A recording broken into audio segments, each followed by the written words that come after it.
நாடு முழுவதும் பல குற்ற சம்பவங்கள் நடந்துகிட்டு தான் இருக்கு. காவல்துறையினரும் விசாரிச்சுக்கிட்டு தான் இருக்காங்க. அது மாதிரியான பல குற்ற சம்பவங்களின் தொகுப்பு தான் நிகழ்தகவு.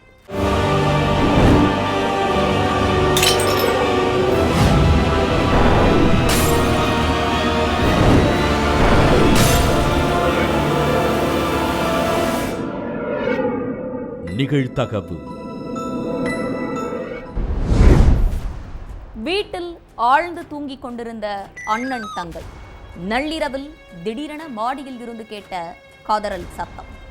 வேக வேகமாக மாடியில் உள்ள அறைக்கு சென்று பார்த்தபோது தீயில் சிக்கி காதறிக் கொண்டிருந்த தந்தை. தாலி கட்டிய மனைவியே கணவனுக்கு உயிரோடு கொள்ளி வைத்தது ஏன்? கணவனை கொன்றுவிட்டு திருப்பதியில் பதுங்கியிருந்த பெண்ணை போலீஸ் மடக்கி பிடித்தது எப்படி? கைது செய்யப்பட்ட பெண் போலீசிடம் சொன்ன வாக்குமூலம் என்ன? தாலி கட்டி 22 வருஷமா குடும்பம் நடத்தின கணவன மனைவியே தன் கையால பெட்ரோல் ஊத்தி தீ வச்சு கொளுத்தின சம்பவம் கிருஷ்ணகிரி மாவட்டத்துல பரபரப்பா பேசப்படுற விஷயமா மாறியிருக்கு. அதுவும் கணவனை ஏன் எரிச்சு கொன்னன்னு மனைவி சொன்ன வாக்குமூலம் மேலும் அதிர்ச்சியை ஏற்படுத்தியிருக்கு. கிருஷ்ணகிரி காவேரிப்பட்டினம் பக்கத்துல உள்ள நேருபுரம் கிராமத்தை சேர்ந்த 47 வயசான ரங்கசாமி கூலி வேலை பார்த்துட்டு இருந்திருக்காரு. இவருக்கும் கவிதான்ற பெண்ணுக்கும் கல்யாணமாகி 22 வருஷமாகுது. இந்த தம்பதிக்கு வைத்தீஸ்வரி, சாதிகாங்கிற 2 மகள்களும் சூர்யாங்கிற ஒரு மகனும் இருக்காங்க. கவிதா பால் வியாபாரம் பண்ணி குடும்பத்தை நடத்திட்டு இருந்திருக்காங்க. ரங்கசாமிக்கு வருமானம் கம்மியா இருந்தாலும் பூர்வீக சொத்தா நகையும் நிலமும் கொஞ்சம் இருந்திருக்கு. அதனால இவங்க குடும்பம் ஓரளவுக்கு வசதி வாய்ப்போட நல்ல நிலைமையில தான் இருந்திருக்காங்க. ஆனா அது ரொம்ப நாள் நீடிக்கல. ரங்கசாமி கவிதா தம்பதியுடைய மூத்த மகளான வைத்தீஸ்வரிக்கு கல்யாணம் முடிஞ்சு அவங்க கணவர் வீட்டுல வாழ்ந்துட்டு இருக்காங்க. சாகிதா காலேஜ் படிச்சிட்டு இருந்திருக்காங்க. சூர்யா படிச்சு முடிச்சிட்டு வேலை தேடிட்டு இருந்திருக்காங்க. இதுக்கிடையில கடந்த 3 வருஷத்துக்கு முன்னாடி ரங்கசாமிக்கும் தருமபுரி மாவட்டம் காரிமங்கலத்தை சேர்ந்த மஞ்சுளாங்கிற ஒரு பெண்ணுக்கும் தகாத உறவு ஏற்பட்டிருக்கு. இந்த விஷயம் கவிதாவுக்கு தெரிஞ்சு வீட்டுல பெரிய பிரச்சனையே வெடிச்சிருக்கு. அடிக்கடி மஞ்சுளாவை பார்க்கறதுக்காக காரிமங்கலத்துக்கு போன ரங்கசாமி 4-5 நாள் கழிச்சுதான் வீட்டுக்கு திரும்புவாராம். ரங்கசாமியுடைய அடாவடித்தனத்தை கவிதாவும் பிள்ளைகளும் சகிச்சுக்கிட்டு அமைதியா இருந்திருக்காங்க. ஆனா நாளாக ரங்கசாமியுடைய போக்கு எல்லை மீறி போயிருக்கு. வீட்டுல இருந்த நகை பணத்தை எல்லாம் யாருக்கும் தெரியாம எடுத்துட்டு போய் மஞ்சுளாவுக்கு கொடுத்திருக்காரு. வீட்டுல இருந்த நகை பணமெல்லாம் காணோம்னு கவிதாவுடைய பிள்ளைகளும் பதறி போயிருக்காங்க. அதுக்கப்புறம் ரங்கசாமி கிட்ட கேட்டப்பதான் விஷயமே தெரிய வந்திருக்குது. பிள்ளைகளுடைய எதிர்காலத்துக்காக சேர்த்து வச்சிருந்த நகை பணத்தை எல்லாம் எடுத்துட்டு போய் அங்க கொடுத்துட்டா நாளைக்கு என் பிள்ளைகள் நடுத்தெருவிலையா நிப்பாங்கன்னு கேட்டு கவிதா ரங்கசாமி கிட்ட சண்டை போட்டிருக்காங்க. அப்போ கவிதாவை ரங்கசாமி தகாத வார்த்தைகளால பேசி சர மாரியா அடிச்சிருக்காரு. இந்த பிரச்சனையால வீட்டை விட்டு வெளியேறின ரங்கசாமி கடந்த 3 மாசமா வீட்டுக்கே வராம ஃபுல்லா மஞ்சுளா வீட்டிலேயே தான் இருந்திருக்காரு. நகையும் பணமும் போச்சு. 3 மாசமா இருக்கமா செத்தமானு கூட ரங்கசாமி வந்து எட்டி பார்க்கல. இதெல்லாம் சேர்ந்து கவிதாவுக்கு கொலை வெறிய உண்டாக்கி இருக்கு. சம்பவத்தன்னைக்கு காலையில கவிதாவுக்கு போன் பண்ண ரங்கசாமி இன்னைக்கு நைட்டு வீட்டுக்கு வருவேன்னு சொன்னதா சொல்லப்படுது. இன்னைக்கு ரங்கசாமிக்கு ஒரு முடிவு கட்டியே ஆகணும்னு நினைச்ச கவிதா சாயங்காலம் 6 மணிக்கு மார்க்கெட்டுக்கு போயிட்டு வரேன்னு சொல்லி வெளியே போய் பெட்ரோல் வாங்கி இருக்காங்க. ரங்கசாமி வர்றதுக்காக வீட்டு பக்கத்திலேயே வெயிட் பண்ணிட்டு இருந்திருக்காங்க. நைட்டு 10 மணிக்கு மேலதான் ரங்கசாமி வீட்டுக்கு வந்திருக்காரு. அப்போ பசங்க எல்லாம் தூங்கிட்டு இருந்ததால அவரு நேரா மாடியில உள்ள ரூமுக்கு போய் படுத்து தூங்கி இருக்காரு. எப்பவுமே மது போதையில வீட்டுக்கு வந்தா ரங்கசாமி மாடி ரூமுக்கு போய் படுத்து தூங்குறது தான் வழக்கம். அதே மாதிரிதான் அன்னைக்கும் மாடிக்கு போய் படுத்து தூங்கி இருக்காரு. இத பார்த்த கவிதா நேரா மாடி ரூமுக்கு போயிருக்காங்க. அங்க ஆழ்ந்து தூங்கிட்டு இருந்த ரங்கசாமி மேல ஒரு போர்வைய போத்தி அதுல பெட்ரோலை ஊத்தி தீ வச்சு கொளுத்திட்டு அங்க இருந்து தப்பிச்சு போயிட்டாங்க.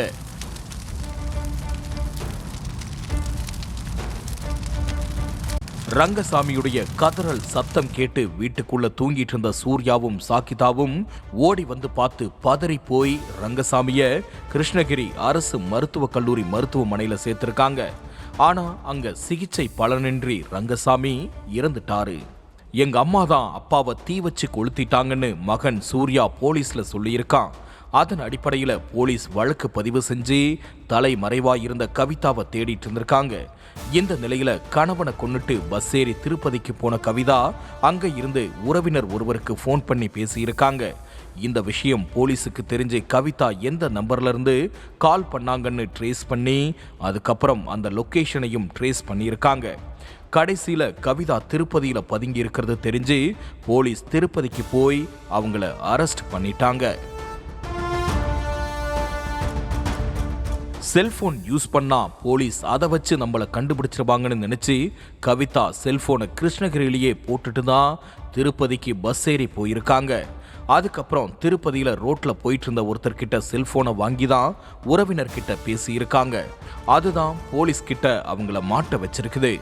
கைது செய்யப்பட்ட கவிதா கிட்ட போலீஸ் விசாரிச்சப்போ பிள்ளைகளுக்காக சேர்த்து வச்சிருந்த 80 பவுன் நகையை எடுத்துட்டு போய் ரங்கசாமி மஞ்சுளா கிட்ட கொடுத்துட்டதாவும் பூர்வீக சொத்தை வித்து வந்த காசையும் மஞ்சுளாவுக்கே கொடுத்துட்டதாவும் சொல்லியிருக்காங்க. பூர்வீக சொத்து தாத்தா பாட்டிங்க கொடுத்த நகை நட்டு சொந்த வீடுன்னு ஓரளவுக்கு வசதியா வாழ்ந்துட்டு வந்ததாவும், ஆனா ரங்கசாமிக்கு மஞ்சுளா கூட ஏற்பட்ட தகாத உறவுனால சொந்த வீட்டில இருந்து வாடகை வீட்டுக்கு வந்துட்டதாவும் சொல்லியிருக்காங்க. அது மட்டுமில்லாம நீ அழகாவே இல்ல, பார்க்கவே அசிங்கமா இருக்க, அவதான் பேரழகி, எல்லாத்தையும் மஞ்சுளா கிட்ட கொடுப்பேன்னு ரங்கசாமி அடாவடியா பேசினதாவும், இத பத்தி கேட்டப்போ தன்னை தகாத வார்த்தைகளால பேசி தாக்கி துன்புறுத்தினதாவும் போலீஸ் கிட்ட சொல்லியிருக்காங்க. இப்படியே போனா என் பிள்ளைகளையும் நிம்மதியா வாழவே விடமாட்டாருன்னு நினைச்சுதான் ரங்கசாமி தூங்கிட்டு இருக்கும்போது பெட்ரோல் ஊத்தி தீ வச்சு கொளுத்திட்டேன்னு போலீஸ் கிட்ட வாக்கு மூலம் கொடுத்திருக்காங்க. திருமணத்தை மீறின தகாத உறவு ஒரு குடும்பத்தையே சின்ன பின்னம் ஆக்கியிருக்கு அப்படிங்கிறதுக்கு இந்த சம்பவம் மேலும் ஒரு உதாரணமா அமைஞ்சிருக்கு. நாட்டையே உலுக்கிய ஹனிமூன் மர்டர் 20 ஆண்டுகளுக்கு முன் மூணாறில் நடந்த சம்பவத்தை நினைவுபடுத்திய மேகாலயா கொலை வழக்கு. சோனம் ரகுவன்ஷியை போலவே கணவனை ஹனிமூனுக்கு அழைத்து சென்று காதலனுடன் சேர்ந்து கொன்று வீசிய கொடூரம். தமிழ்நாடு, கேரளா என 2 மாநிலங்களை கலங்கடித்த வித்யா யார்? 2006ஆம் ஆண்டு நடந்த பகீர் சம்பவத்தின் பின்னணி என்ன?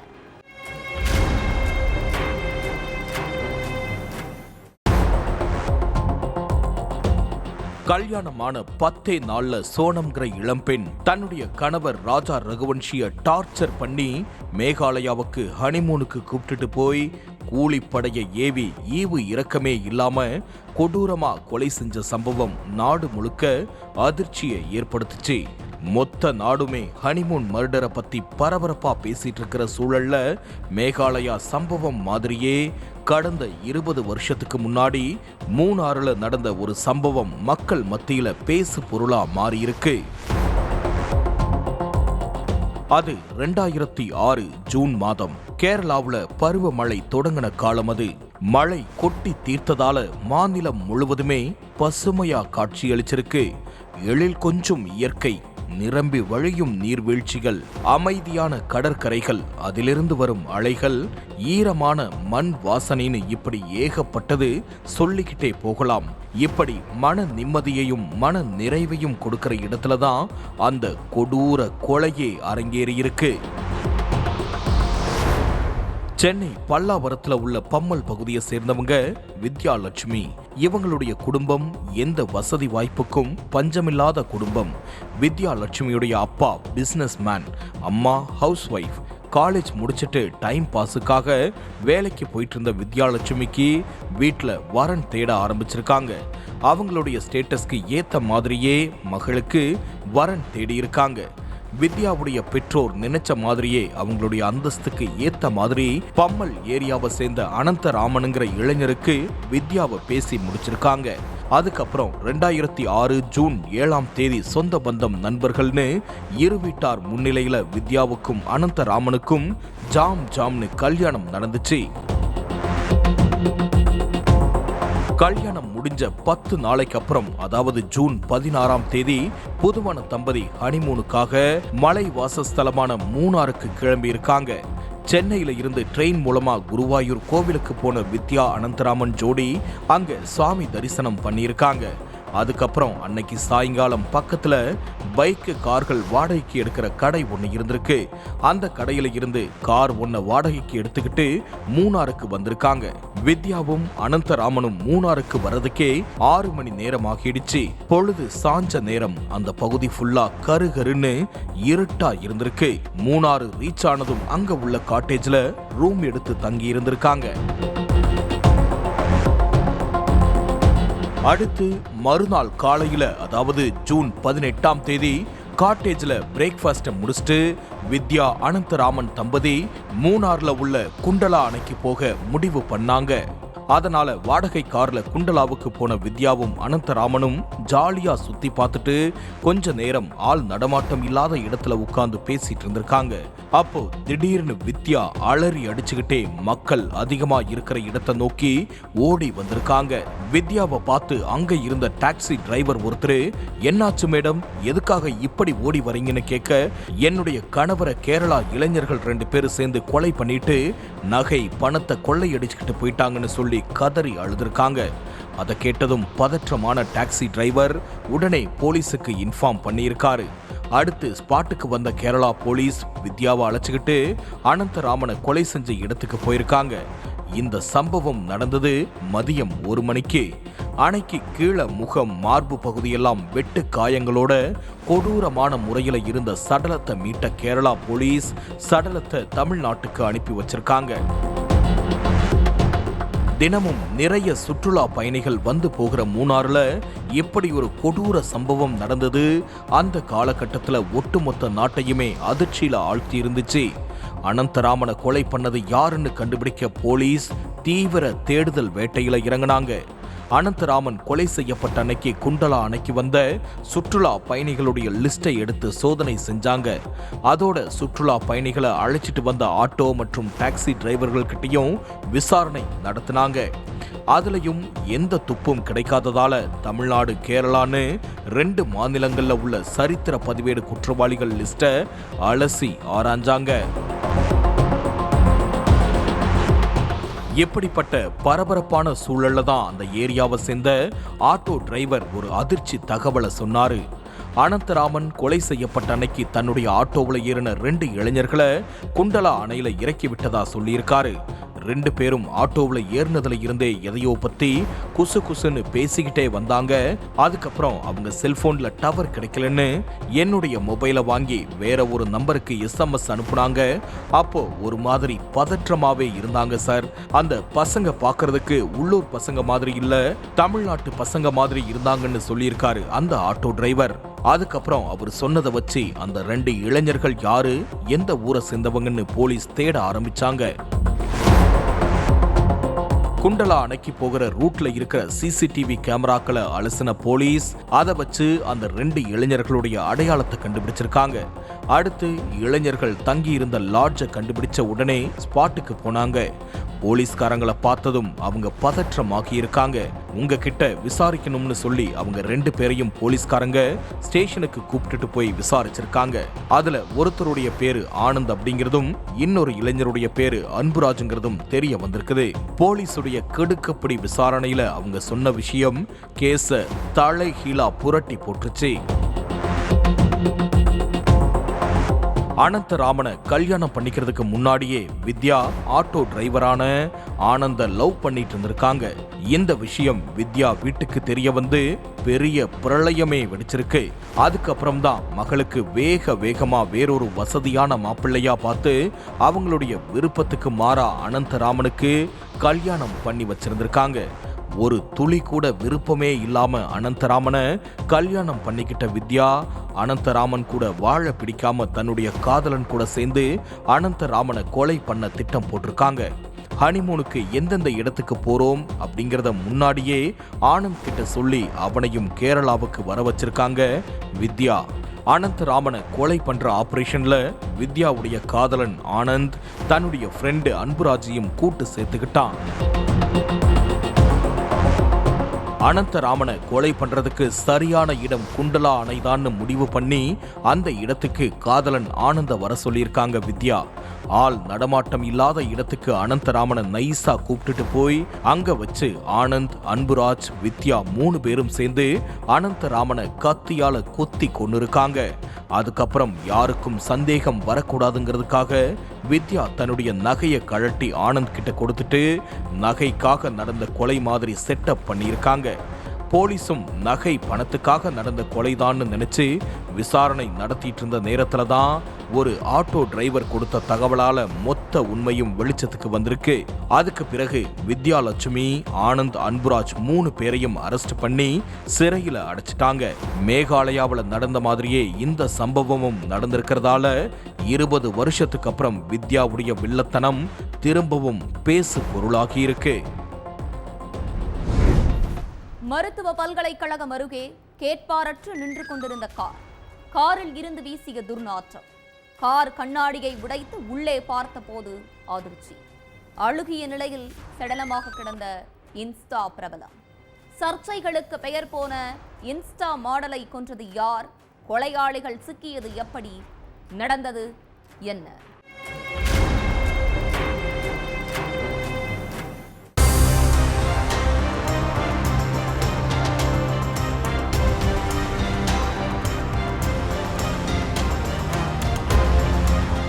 பஞ்சாப் மாநிலம் பதிண்டால ஆதேஷ் மெடிக்கல் யூனிவர்சிட்டி செயல்பட்டு இருக்கு. இந்த யூனிவர்சிட்டி பக்கத்துல 2 நாளா ஒரு கார் நின்னுட்டே இருந்திருக்கு. அந்த ஏரியாவில் கடை வச்சிருக்கிற ஒருத்தர் இந்த காரை பார்த்து சந்தேகப்பட்டிருக்கார். 2 நாளா இங்கேயே நிக்குதுன்னு நினைச்சு கிட்ட போய் பார்த்தப்போ காருக்குள்ள இருந்து கடுமையா துர்நாற்றம் வீசியிருக்கு. ஏதோ தப்பா இருக்குன்னு நினைச்சு உடனடியா போலீஸுக்கு இன்ஃபார்ம் பண்ணிருக்கார். தகவல் தெரிஞ்சு சம்பவ இடத்துக்கு வந்த போலீஸ் துர்நாற்றம் வீசின காரோட கண்ணாடியை உடைச்சு பார்த்திருக்காங்க. அப்போ காருக்குள்ள அழுகிய நிலையில இளம்பெண் ஒருத்தரோட சடலம் கிடந்திருக்கு. சடலத்தை கைப்பற்றி போஸ்ட்மார்ட்டத்துக்கு அனுப்பி வச்ச போலீஸ் இறந்து கிடந்த அந்த இளம்பெண் யாருன்னு விசாரிச்சிருக்காங்க. காரோட நம்பரை வச்சு விசாரிச்சப்போ அது பிரபல இன்ஸ்டா மாடலான கமல் கவுருங்கிறதும் அந்த கார் கமல் கவுரோட கார் தாங்கிறதும் தெரிய வந்திருக்கு. அதுக்கப்புறம் போலீசார் நடத்தின தொடர் விசாரணையில தான் கமல் கவுர் கொலைக்கு பின்னாடி இருந்த மர்மம் விலக ஆரம்பிச்சிருக்கு.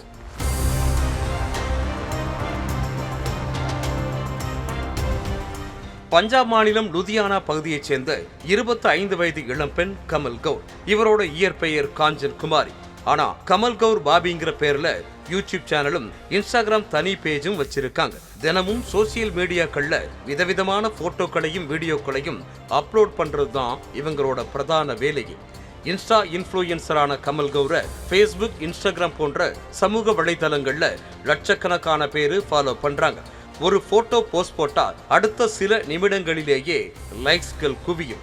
அந்த அளவிற்கு பஞ்சாப்ல இவங்களுக்கு தனி ரசிகர் பட்டாளமே இருக்கு. எந்த அளவுக்கு இவங்களுக்கு ரசிகர் பட்டாளம் இருக்கோ அதே அளவுக்கு எதிரிகள் பட்டாளமும் அதிகம்.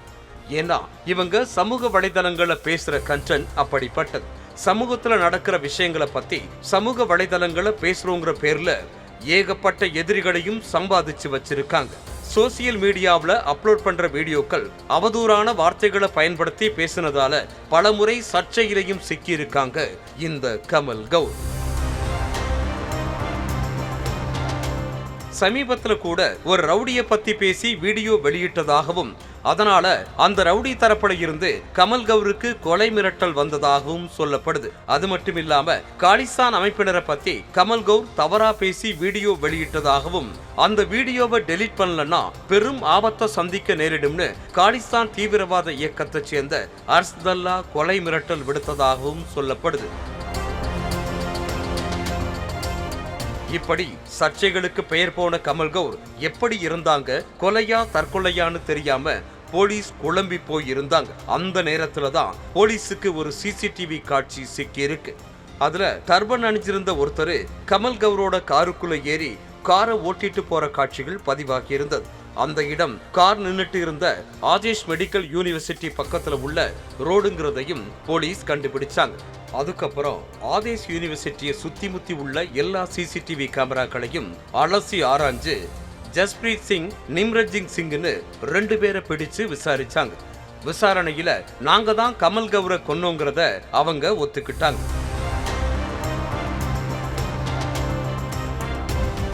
கமல் கௌர் கடந்த சில நாட்களுக்கு முன்னாடி சீக்கிய மதத்தை பத்தி பேசி ஃபேஸ்புக்லையும் இன்ஸ்டாகிராம்லையும் வீடியோ போட்டிருக்காங்க.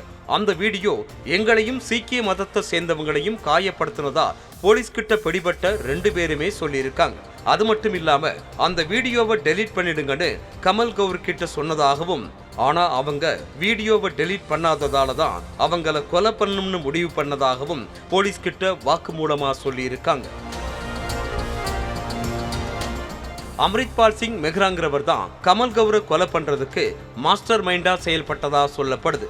அவரோட ஐடியா படி ஜஸ்பிரீத் சிங், நிம்ரஜித் சிங்கும் கமல் கௌர் கிட்ட பேசியிருக்காங்க. அதாவது லூதியானாவில் ஒரு கம்பெனியை நடத்திட்டு இருக்கிறதாகவும் அந்த கம்பெனியோட ப்ரமோஷன் நிகழ்ச்சிக்கு நீங்க வரணும்னு சொல்லி இன்வைட் பண்ணியிருக்காங்க. அதை உண்மைன்னு நம்பி கமல் கௌரும் ஓகே சொல்லியிருக்காங்க. ஜூன் 9ஆம் தேதி காலையில ஜஸ்பிரீத் சிங், நிம்ரஜ் சிங்கும் கமல் கௌரோட வீட்டுக்கே போய் கமல் கௌரை பிக்கப் பண்ணியிருக்காங்க. ஆனா கமல் கௌர் நான் என் கார்லயே வந்துடுறேன்னு சொல்லி அவங்க காரை எடுத்துட்டு போயிருக்காங்க. ஜஸ்பிரீத் சிங், நிம்ரஜ் சிங்கும் அவங்க கார்ல தனியா போயிருக்காங்க. கமல் கௌர் வீடு இருக்கிற பதிண்டால இருந்து லுதியானாவுக்கு போனதும் ஒரு இடத்துல காரை நிப்பாட்டியிருக்காங்க. அப்போ அங்க அம்ரித்பால் சிங் மெஹ்ராவும் வந்ததா சொல்லப்படுது. 3 பேரும் கமல் கௌரோட காருக்குள்ள ஏறி சீக்கிய மதத்தை பத்தி போட்டிருக்கிற வீடியோவை டெலீட் பண்ண சொல்லி இருக்காங்க. ஆனா வீடியோவை டெலீட் பண்ண மறுத்ததால 3 பேரும் சேர்ந்து கமல் கௌரை கழுத்தை நெரிச்சு கொன்னு இருக்காங்க. அடுத்து சடலத்தை என்ன பண்றதுன்னு தெரியாம பல இடங்களுக்கு கார்லேயே சுத்தி இருக்காங்க. கடைசியில பல மணி நேரத்துக்கு அப்புறம் ஆதேஷ் யூனிவர்சிட்டி பக்கத்துல காரை நிறுத்திட்டு தப்பிச்சு போயிருக்காங்க. விசாரணைக்கு அப்புறம் ஜஸ்பிரீத் சிங்கையும் நிம்ரஜித் சிங்கையும் அரெஸ்ட் பண்ண போலீஸ் தலைமறைவாக இருக்கிற அம்ரித்பால் சிங்கை தேடிட்டு இருக்காங்க. ஒரு வாரத்திற்கு பின் வாழை தோட்டத்திற்குள் சென்ற உரிமையாளர் தோட்டத்திற்குள் காலை எடுத்து வைத்ததும் குப்பென வீசிய துர்நாற்றம். அழுகிய நிலையில் சடலமாக கிடந்த வட மாநில பெண். இளம் பெண்ணை கழுத்தை நெரித்து கொடூரமாக கொன்றது யார்? கொலையாளிகள் சிக்கியது எப்படி? நடந்தது என்ன?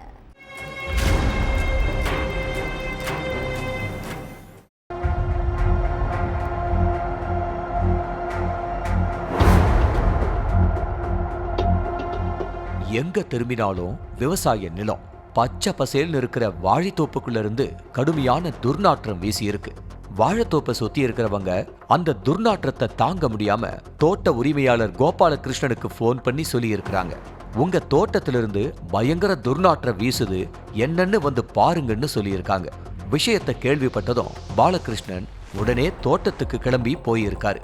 அப்போ வாழை தோட்டத்துக்குள்ள இளம்பெண் ஒருத்தவங்க அழுகிய நிலையில அரை நிர்வாண கோலத்துல சடலமா கிடந்திருக்கிறாங்க.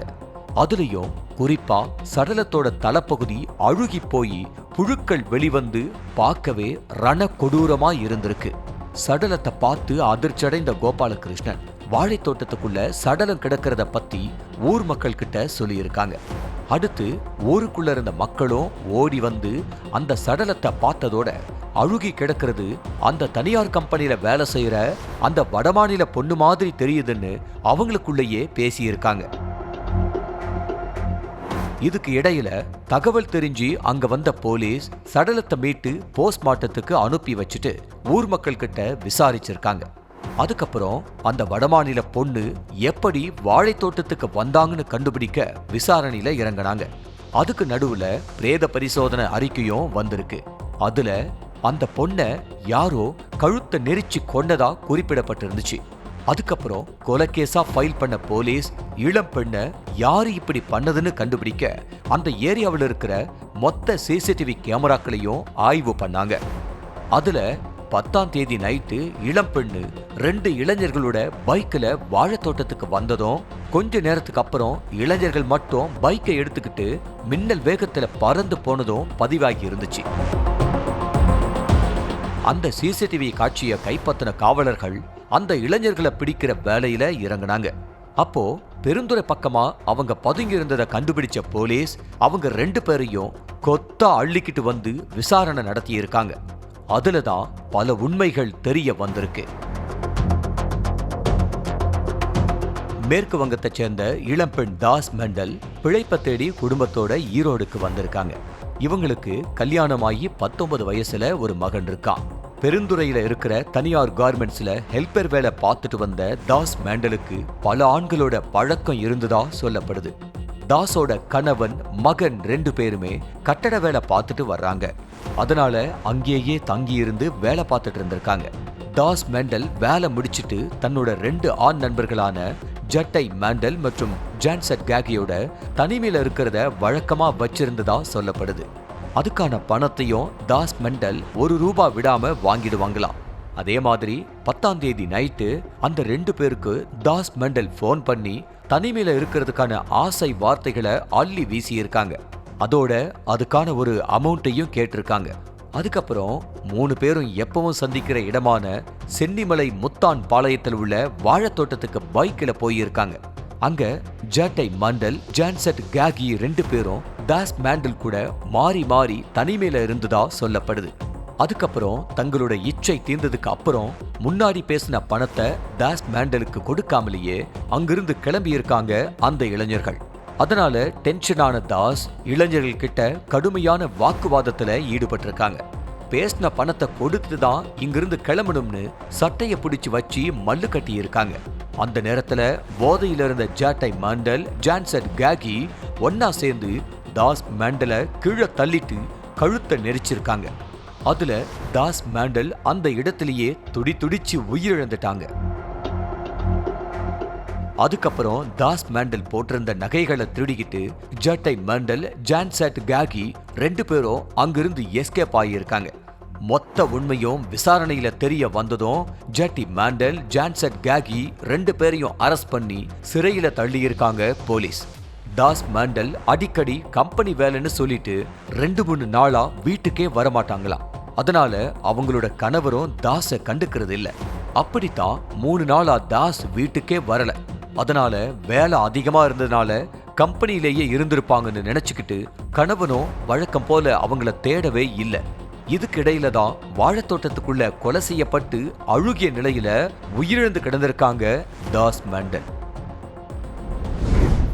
பெற்ற மகளுக்கே பாலியல் தொந்தரவு கொடுத்த கொடூர தந்தை, கணவன் என்றும் பாராமல் சிறைக்கு அனுப்பிய மனைவி, பாலியல் வழக்கில் சிறை சென்றுவிட்டு ஜாமீனில் வெளிவந்ததும் மீண்டும் அரக்கத்தனம், போலீசில் புகாரளித்த மனைவியை அறிவாளால் வெட்டி வீசிய கொடூரம்.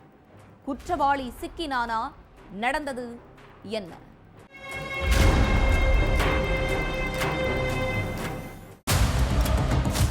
கோவை சூலூர் பகுதியைச் சேர்ந்த 35 வயசான ஒருத்தர் திருப்பூர்ல உள்ள ஒரு பனியன் கம்பெனியில வேலை பார்த்துட்டு இருந்திருக்கார்.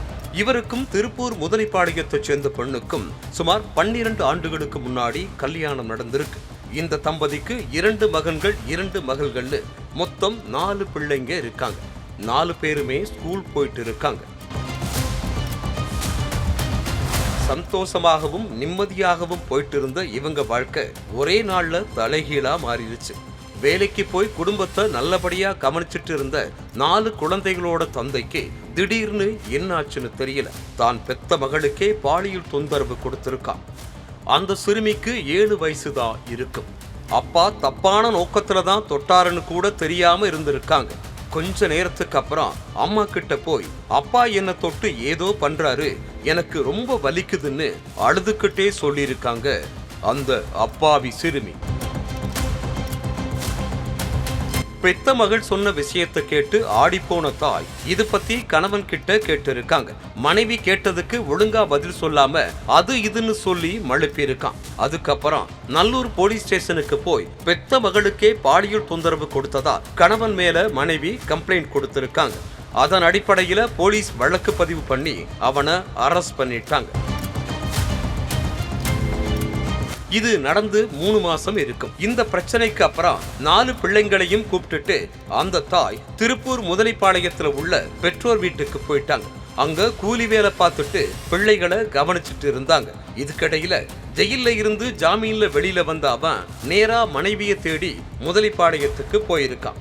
அங்க மனைவியை பார்த்து, நான் திருந்திட்டேன், இனிமே இந்த மாதிரி தப்பு பண்ண மாட்டேன், நம்ம வீட்டுக்கு போய் சேர்ந்து வாழலாம்னு சொல்லி கூப்பிட்டுருக்கான். செய்யறதெல்லாம் செஞ்சுட்டு இப்போ நல்லவ மாதிரி வேஷம் போடுறியான்னு கோபப்பட்ட மனைவி கணவன் கிட்ட முகம் கொடுத்து கூட பேசல. நான் எங்கேயும் வரமாட்டேன், என் பிள்ளைகளை நானே கஷ்டப்பட்டு வளர்த்து ஆளாக்கிருவேன்னு கராரா சொல்லியிருக்காங்க. நீ இப்போ என் கூட வரலன்னா இங்கேயே உயிரை விட்டுருவேன்னு சொல்லி மிரட்டியும் பார்த்திருக்கா. ஆனா எதுக்கும் அசராத மனைவி என்ன ஆனாலும் இனிமே உன் கூட வந்து வாழ மாட்டேன்னு கட் அண்ட் ரைட்டா சொல்லியிருக்காங்க. அந்த நேரத்துல பிள்ளைங்கெல்லாம் ஸ்கூலுக்கு போயிட்டாங்க. வீட்டுல வேற யாருமே இல்ல. கணவன் மனைவிக்கு இடையில நடந்த வாக்குவாதம் ஒரு கட்டத்துல எல்லை மீறி போயிருக்கு. கோபத்துல வீட்டுல இருந்த கணவன் அருவாமனையை எடுத்து மனைவியோட கழுத்தை அறுத்திருக்கான். அந்த பெண்ணோட அலறல் சத்தம் கேட்டு ஓடி வந்த அக்கம் பக்கத்தினர் ஓடி வந்து அவங்கள மீட்டு ஹாஸ்பிட்டலுக்கு கூப்பிட்டு போனாங்க. இப்போ அந்த பெண்ணுக்கு ஹாஸ்பிட்டல்ல தீவிர சிகிச்சை அளிக்கப்பட்டுட்டு இருக்கு. மனைவிய அருவாள் மனையால வெட்டின கையோட நேரா திருப்பூர் வடக்கு போலீஸ் ஸ்டேஷனுக்கு போய் சரணடைஞ்சிருக்கான். பெத்த மகள்கிட்டயே தப்பா நடந்துக்கிட்டு இப்போ கட்டின மனைவியவே கொல்ல பார்த்த இந்த அரக்கனுக்கு ஜாமீன் கூட கிடைக்காத அளவிற்கு கடுமையான தண்டனை வழங்கணும்னு ஊர் மக்கள் வலியுறுத்தி இருக்காங்க. ஒவ்வொரு குற்றங்களின் முடிவும் சட்டத்தின் கையில். விசாரணை தொடரும். பார்க்கலாம் அடுத்த நிகழ்தகவல்.